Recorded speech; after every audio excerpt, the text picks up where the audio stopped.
2/3 of the Netherlands sits below or at sea level, not slightly below, in some places more than 20 feet below, the waterline of the North Sea pressing against it from the west.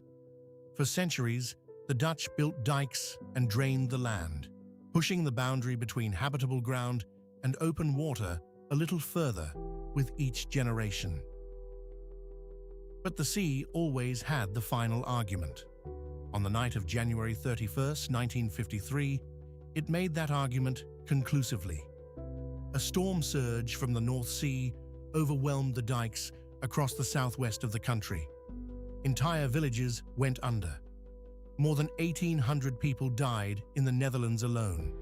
Livestock, farms, roads, and centuries of reclaimed land were swallowed in hours. The disaster exposed something the Dutch had always known, but had never been forced to fully answer. The existing system of individual dikes, maintained piecemeal by local water boards, was not enough. A single catastrophic night had proven that the geometry of the Dutch coastline, a fractured delta where the Rhine and the Meuse emptied into the sea through a maze of islands, estuaries, and open water, was a structural vulnerability, not just a weather problem. The question the country faced in the aftermath was not whether to act. It was whether it was even possible to close off that coastline at all. The Delta Works began as a promise and a calculation. The promise was that the southwestern delta would be protected from the kind of surge that killed those 1,800 people. The calculation was grimmer. The Dutch government determined that the risk of catastrophic flooding in the most exposed areas needed to be reduced to once in 10,000 years. That is not a precaution. That is a near-total engineering solution. To reach it, planners concluded that the open sea connections feeding the delta had to be physically closed, not just reinforced, but sealed. The plan that emerged called for damming the major estuaries of the Zeeland Delta, shortening the Dutch coastline exposed to the North Sea by roughly 700 kilometers. Dikes protecting the remaining coast could then be raised and reinforced to meet the new standard. On paper, the logic was clean. In practice, every single closure presented a different engineering problem because every estuary had different tidal volumes, different current speeds, different depths, and different soft sediment floors that would not hold a conventional dam in the way rock does. The Dutch were not building on bedrock. They were building on silt, sand, and centuries of accumulated river delta, some of the least stable construction substrate on Earth. The early closures in the Delta Works sequence gave engineers a working education. Smaller estuaries were tackled first, using caissons.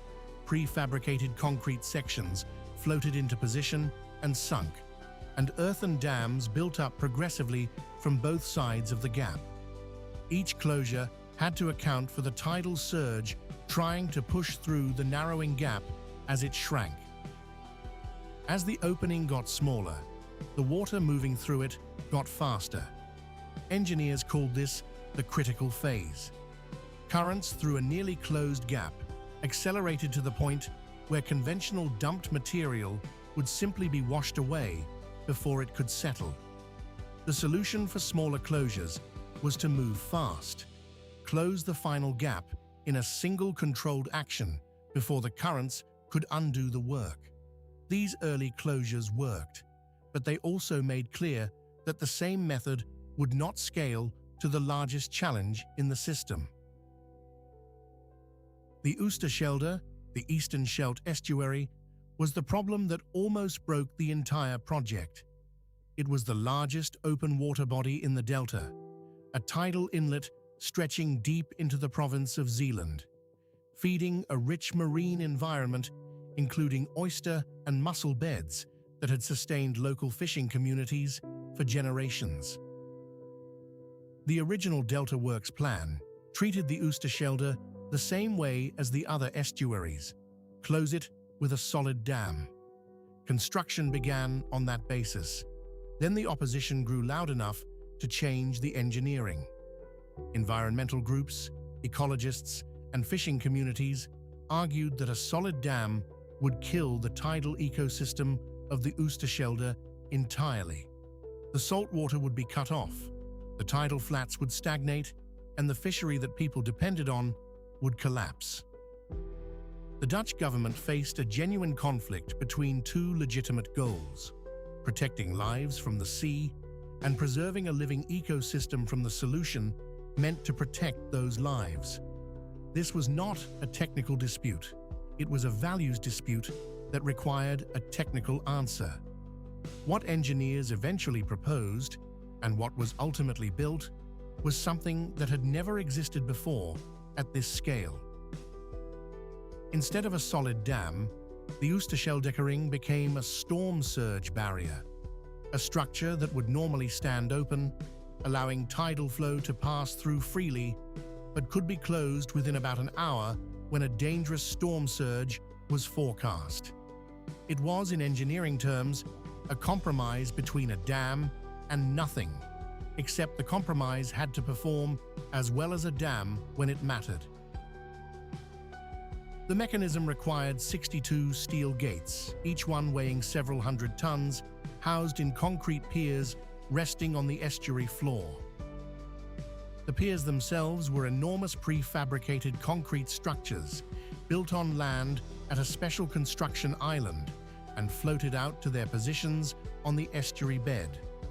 Placing them required solving the same soft sediment problem that had complicated every earlier closure, but at a far larger scale. The piers had to be set precisely and remain stable under tidal loading for decades. The estuary bed was prepared with gravel and sand foundations, and each pier was positioned using purpose-built lifting vessels working to tolerances measured in centimeters across open water. The steel gates slide vertically between the piers. Under normal tidal conditions, they rest at the bottom, and water flows through the open spaces above them as it always has. When storm surge warnings are issued, hydraulic cylinders raise the gates to close the gaps. The Oosterscheldekering is the largest storm surge barrier in the world. It stretches nearly 3 kilometers across the mouth of the estuary, and it took roughly a decade to build. The cost of the delta works across the full project was enormous by any measure, and the Oosterscheldekering alone consumed a substantial portion of it. The shift from a solid dam to a movable barrier multiplied the complexity and expense considerably. There were also unintended consequences the barrier could not fully prevent. Because the tidal flow through the Oosterschelde is now reduced even when the gates are open, the piers themselves partially block the current, sediment dynamics in the estuary have changed. Tidal flats have been eroding slowly, which affects the habitat the barrier was partly built to protect. Engineers and ecologists have monitored this ongoing process, and it represents a genuine unresolved tension in the project's legacy. The Delta Works also required the displacement and resettlement of communities on islands that were connected by the new infrastructure, changing the character of the region permanently. These were real human consequences of decisions made in government offices and engineering firms far from the villages involved. The historical record acknowledges them without offering a clean resolution. What the Delta Works demonstrably achieved is a transformation in flood risk for the southwestern Netherlands. The coastline shortened by the project's closures no longer carries the storm surge exposure that produced the 1953 disaster.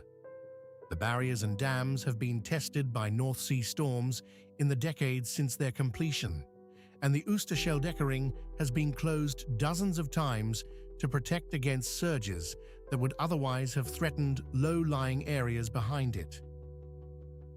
The system represents one of the most ambitious applications of hydraulic engineering ever built, not because it conquered the sea, but because it built a negotiated boundary with it, one that can be opened and closed according to conditions rather than simply holding the water back by mass alone. The broader Dutch water management system, of which the Delta Works is the spine, continues to be maintained and adapted. Sea level rise driven by climate change has made the question of adequate protection not a historical footnote, but an active engineering and policy challenge. The Dutch government has been revising flood risk standards and studying what additional investments the coming decades will require. The Delta Works did not end the conversation between the Netherlands and the North Sea. It gave the country enough stability to keep having it. What the 1953 flood actually revealed was not a failure of Dutch engineering. It revealed the mismatch between a fragmented, locally managed dike system and the unified systemic threat of a major storm surge crossing the entire delta at once. The Delta Works answered that mismatch with a system built to the same scale as the threat.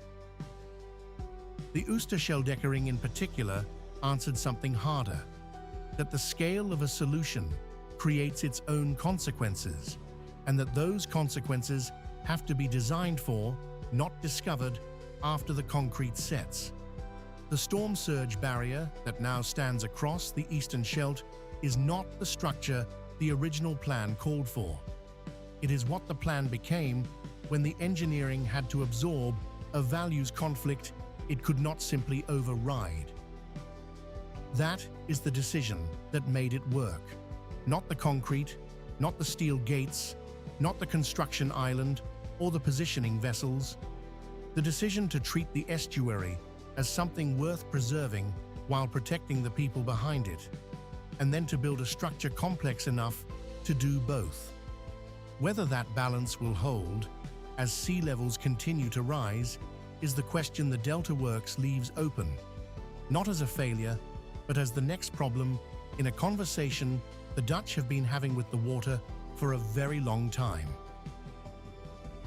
Visual reconstructions are illustrative. Facts and interpretations are based on the sources listed in the description.